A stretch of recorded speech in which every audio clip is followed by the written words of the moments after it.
Thanks for staying up with us on SportsBeat. I'm Jeremiah Jensen with Sam Farnsworth as always, and this is SportsBeat. We have a fast and furious 45 minutes of sports coverage ready for you. The latest on the Utah Jazz, including the return of Mike Conley and a big announcement for Royce O'Neal.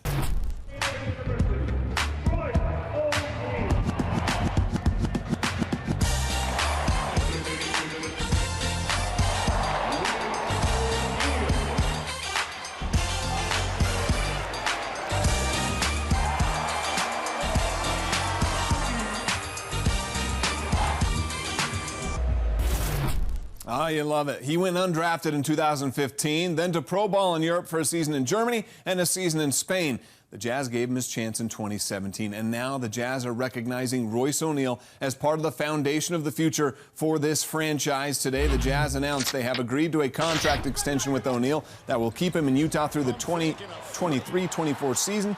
The contract reportedly worth $36 million over the next four, a deal that will prevent O'Neal from becoming a restricted free agent this summer. O'Neal told KSL Sports Today that getting to this point took patience.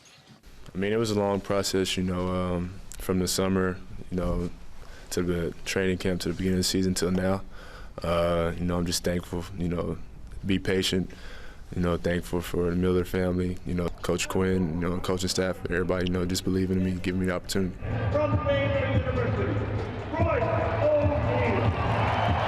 I felt like it was the right time, everybody on the team is gelling, we're in a great place.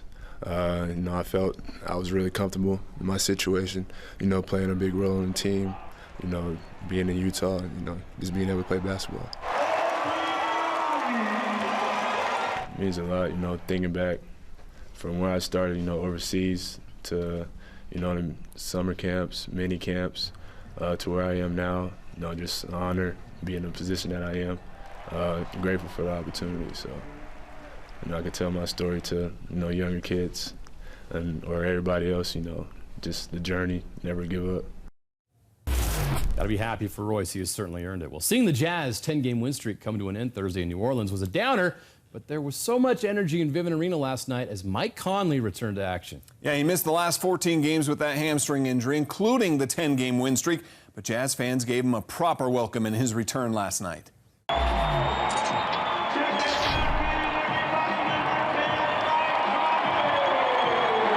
Yeah, goosebumps. The crowd went nuts when he made an assist to Tony Bradley for a dunk. The reaction was even better when he knocked down a three in the third quarter. Mountain Mike came off the bench, played 15 minutes, 3 points, 3 assists, and 2 steals as he eases his way back from injury. Amazing as always. Special place to play, in front of a great fan base like this, and I'm just excited to be out there. Honestly, 2 days ago I didn't know when I was going to play again, so to get some minutes out there with those guys and in front of the fans is awesome. The Jazz offense is rolling right now. They lead the league in offensive rating in the month of January. Since Christmas, they're averaging 118 points per game. And how do you stop them? Rudy's dominating around the rim. There's the playmaking ability of Donovan Mitchell. Boyan can get his own shot. Then there's instant offense off the bench from Jordan Clarkson. All four scored 20 or more points against the Kings. That's twice in a week. This play illustrates just how good the Jazz offense has been playing right now.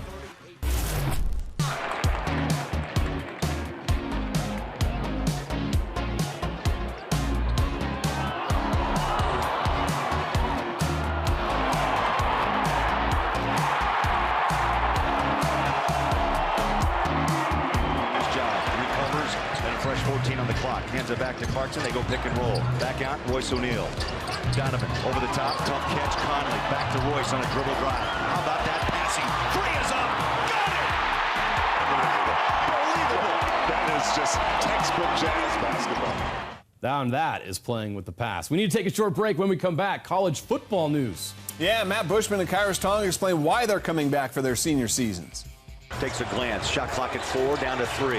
He'll put up a 3. Got it. Incredible. Donovan Mitchell tied his career high Thursday. We look back at the top 5 scoring games in Donovan's career.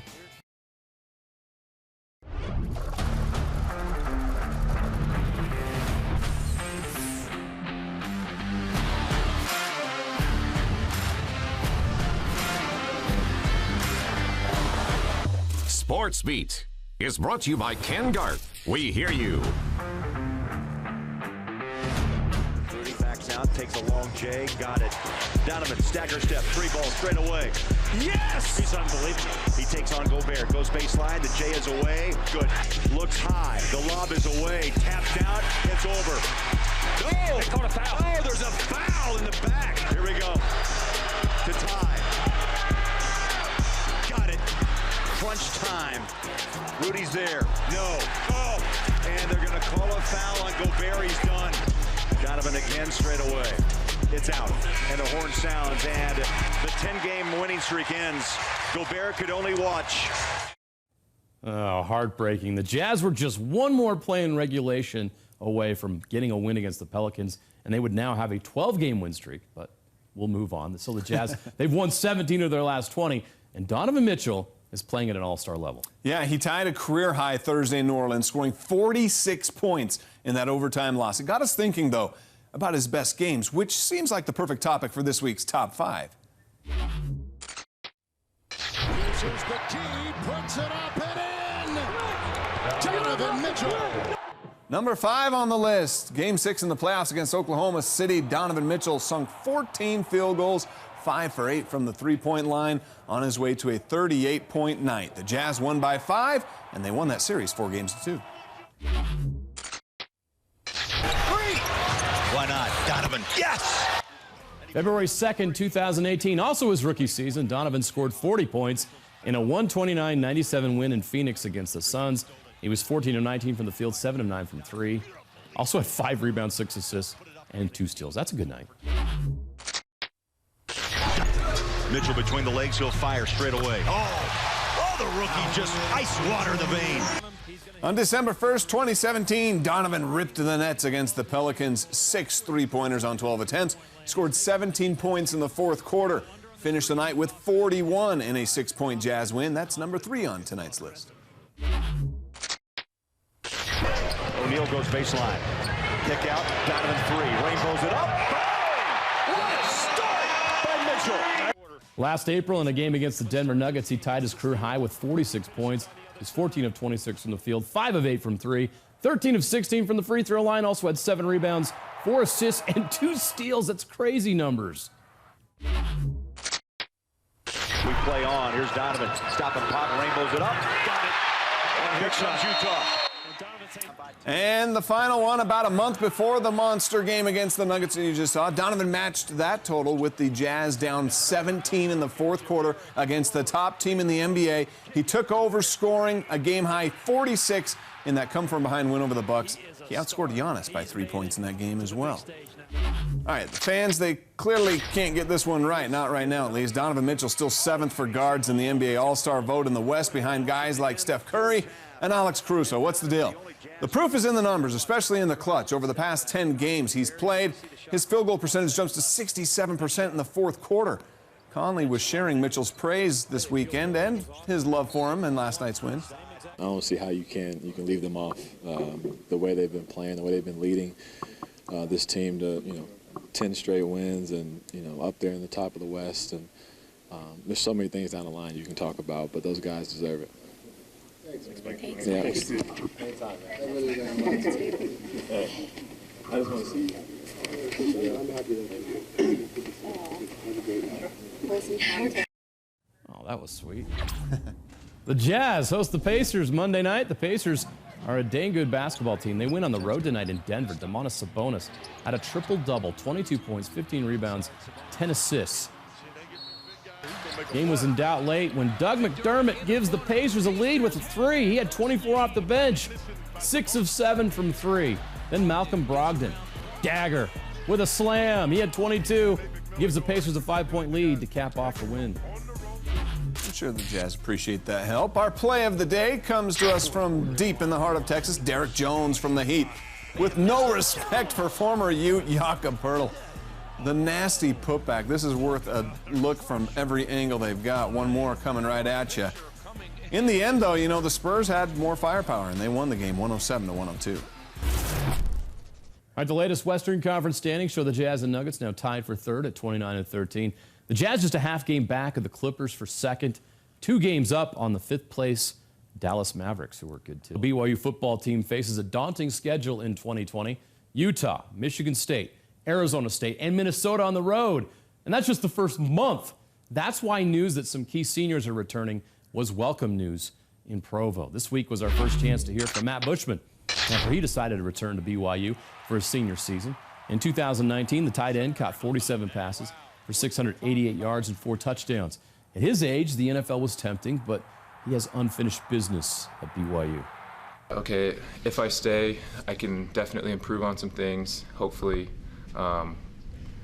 first of all, help our team have a better season. I mean, we're not happy with the mediocre 7-6 season, so we want to improve on that. But also, hopefully, if I can improve on some of my weaknesses and just get stronger this offseason, kind of increase my stock for next year's draft as well. Khyiris Tonga is also back next year. The 6'4", 321-pound defensive tackle was planning on leaving early to enter the NFL draft, but after the bowl game, his parents had a talk with him and convinced him that one more year at BYU would be in his best interest. I kind of have my mind set on leaving way before the bowl game, and it stayed like that even after the bowl game until I started talking with my dad and with my family. And I kind of just put more thought into it and talked to Coach Kalani and Coach Relaxa, and I just made the decision to return, and I'm just happy with this. So. Well, Mom and Dad usually know best. All right, now to Logan, where the return of Gary Anderson hasn't gone as well as planned in year one. The team fell short of expectations, especially in their bowl game against Kent State. So with that, changes were made with the coaching staff. Mike Sanford, we know he left to become the new offensive coordinator at Minnesota. So Gary brings in Bodie Reeder to lead the Aggie offense. Reeder was most recently the offensive coordinator at North Texas. He's a grinder, and we're looking for somebody that is a great quarterback teacher, can run a room, can be the general manager of the offense, and is tough. And that's what we've got. Outside looking in, a program like this is tough, and they work hard, and they earn every inch that they get, and that's the type of program that I want to be a part of. So how different will this Utah State offense look in the coming year? Based on what Reeder said, you can expect to be a lot different. The fast-paced offense may hit the brakes a little more this upcoming season. I was an average high school basketball player, right? So if I was guarding a guy that came from the opening tip going 1,000,000 miles an hour, my mind and my body sped up to his pace. But if I was going to guard a guy that was constantly changing pace, he was herky-jerky, he was going to shuffle step me, that was tough. So I think that plays in the hands of the offense if they can change the pace of the game. Herky-jerky. Well, there were also changes on the defensive side of the ball. Coach Anderson has named current assistants Frank Miley and Stacy Collins as co-defensive coordinators. Justin Enna, who served as the DC this last season, will now coach inside linebackers. It's going to look similar to what you saw in 2018. So we're going to be a multiple out-front 3-4 defense is what we're going to be running this with the ability to get into some of the even fronts. And with different coverages. We really want to bring the attacking style of defense back. Hard emphasis on the takeaways. We were fortunate in 2018 to lead the nation in takeaways. 3 and outs, get ourselves off the field, get the offense a chance to get back on, change those paces, put the stress on other defenses. All right, back to the Utah Jazz. The Jazz lost in New Orleans Thursday. Was their first overtime game of the year. There have been some great overtime games the Jazz have been involved in over the years, but one stands out among the rest. I remember watching this one. For this week's archive, we turn back the clock 28 years to February 3rd, 1992. Can't believe it's been that long. Michael Jordan and the defending champion Chicago Bulls came to Salt Lake City. Karl Malone led the way with 34 points and 21 rebounds. The game was tied at 89. Michael Jordan had a shot for the win, but it didn't fall. Go to overtime, and he didn't miss in the first overtime. A step-back 3 with 6 seconds left ties the game and forces a second overtime. Michael Jordan missed 2 free throws, giving John Stockton a chance to force a third overtime. Good. John Stockton. The Jazz to get the basketball back. What some opportunities here. Big shots. So in the third overtime, Michael Jordan ties the game at 123 with a jumper. The Jazz don't call timeout. Jerry says go. So they do. They play on, and Jeff Malone fouled by Michael Jordan with a second left. Of course, Michael Jordan never committed a foul in his NBA career. He gets kicked out when he argues with the refs. Phil Jackson, he's furious. The Jazz make free throws. They get the win, 126-123 in a classic. Joe Ingles has upped his game over the past couple of weeks for the Jazz, but keeping his focus on the Jazz and basketball has been one of the hardest things he's had to do recently. His home country, along with several of his family and friends, they've been dealing with those catastrophic fires in Australia. So he's pledging $500 for every 3 he's made this season, from the beginning up until the All-Star break, to go towards relief efforts, and his teammates are helping out as well. That'd been awesome. Rudy's been texting me every day about different links to donate to. Obviously Donovan, what he did with his shoe. But everyone's been obviously really supportive and trying to help. And like I said, the hardest part is obviously not being there. It's all you can really do from this far away is to donate and help raise the awareness and the money. And that's what we're obviously trying to do as a group. And obviously thankful that the Jazz have helped out as well. Yeah, the Jazz, part of their help is with these Support Australia t-shirts. The shirts will go on sale online at the Jazz team store as well as at Vivint Smart Home Arena on Monday, January 27th, when the Houston Rockets come to town. All proceeds from the shirts go to help Australian firefighters. All right, up next, we have the latest on Tony Finau on the PGA Tour. And we had a great week in high school basketball in Utah. Dunks, dunks, and dunks. Plus, some important region matchups. Number 2 versus number 3 for first place in Region 1. Well, congratulations to Wasatch Academy. They beat the number 2 ranked team in the country, Hamilton Heights, Tennessee, in the Kevin Durant MLK Classic. Back in Utah, number 2 versus number 3 in the state faced off Friday. It was Davis visiting Layton. Davis and Layton had Julian Blackman showing up. Of course, Julian Blackman's alma mater is Layton there. First quarter, Boston Painter. Two-handed dunk gives Layton the lead. Davis's Jake Sampson ties it right back up. Darts are up by 1 when this happens. You can't leave Ethan Potter open.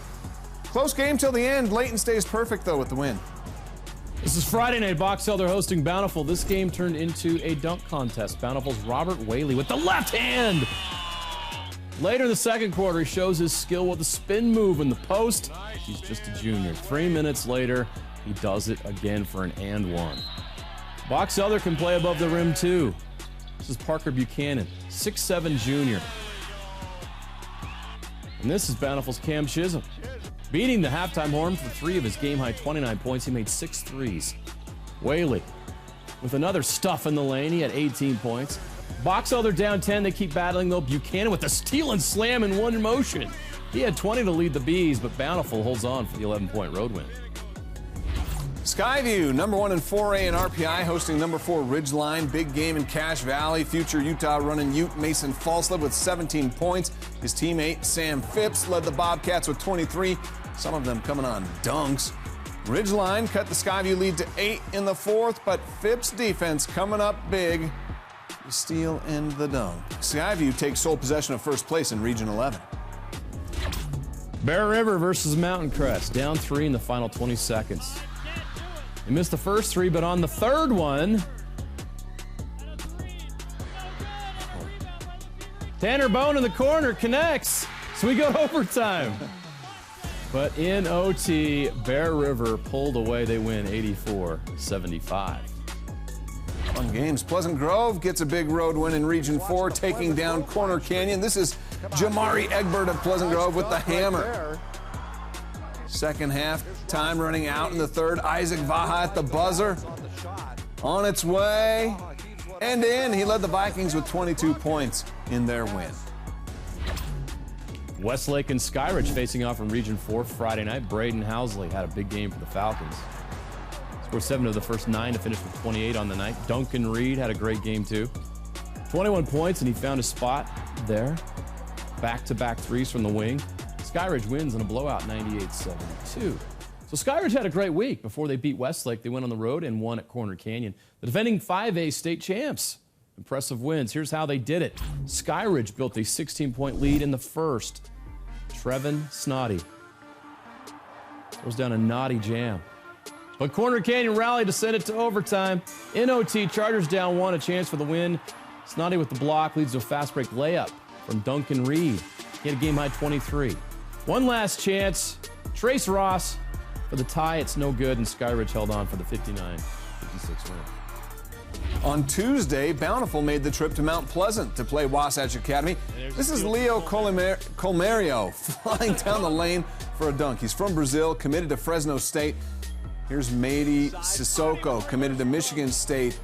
Back from injury, he had 14. And then Caleb Lohner signed with the Utes. Yeah, the running Utes are getting a talented player. Bountiful was led by Cam Chisholm, who had 15, including that 3 from the parking lot. The play of the game, though, look at that. Wasatch Academy's Brennan Rigsby. And they got the win 97-60. Fremont got a road win at Syracuse in Region 1. Baylor Harrop put someone on a poster. Oh, my goodness. Oh, he had 11 points. Dallin Hall, 24 in the win. All right, Farmington at Woods Cross. Final seconds of first half. Farmington's Joshua Wade, the crossover, and the bucket. Ties the game at 27. Woods Cross went on a big run, though. Tyler Roberts with the dunk from the baseline. Wildcats up by 4. Jay Cow then is going to drain back-to-back threes for Woods Cross for a 12-point lead. Woods Cross pulls away. They get it 70-55. All right, a Gordon Hayward fail. A one-armed hole-in-one. Another sensational week for Ja Morant. And how much do you love ribs? I mean, how much do you love him? I bet it's not as much as this guy. Great clips next. Great clips of the week. People in Kansas City take their barbecue very seriously. Do you need an example? We have one for you. This Kansas City Chiefs fan smuggled in ribs to Arrowhead Stadium. You're a genius. Love it. This man is my spirit animal. Doesn't need to be asked. How special is Ja Morant? Well, he just continues to wow us. I mean, look at that. The one-handed alley-oop from Jay Crowder. Little flex there at the end. I would watch Ja Morant eat a sandwich. And then the passing. My goodness. He had some great passes this week. Oh, dear. Yep. That's one. He had like 3 in that game alone. We could show him all night. 2 buzzer beaters between Dayton and St. Louis. That St. Louis bucket tied the game to send it to overtime. Then Dayton for the win. Got it. I love it. 2 for the price of 1. Speaking of buzzer beaters, South Carolina beat Kentucky this week. The 10th-ranked Wildcats on this. Buckets. Good night. That's a ball game. We're not done with this game, though. South Carolina's Keyshawn Bryant. Oh, my goodness. He was about to bite the rim, I think. That's could have if he chose to. No kidding. Well, when Florida's Scotty Lewis falls down, there's only one way to get up. How about that? I guess the announcers said that he's got a 40-inch vertical. And apparently he's living in the Matrix. Hello, Neo. That was pretty impressive. All right, the LSU football team went viral for this video from the White House before their meeting with the president doing their Get the Gat dance. Pretty good, guys. There you go. Louisville's Malik Williams.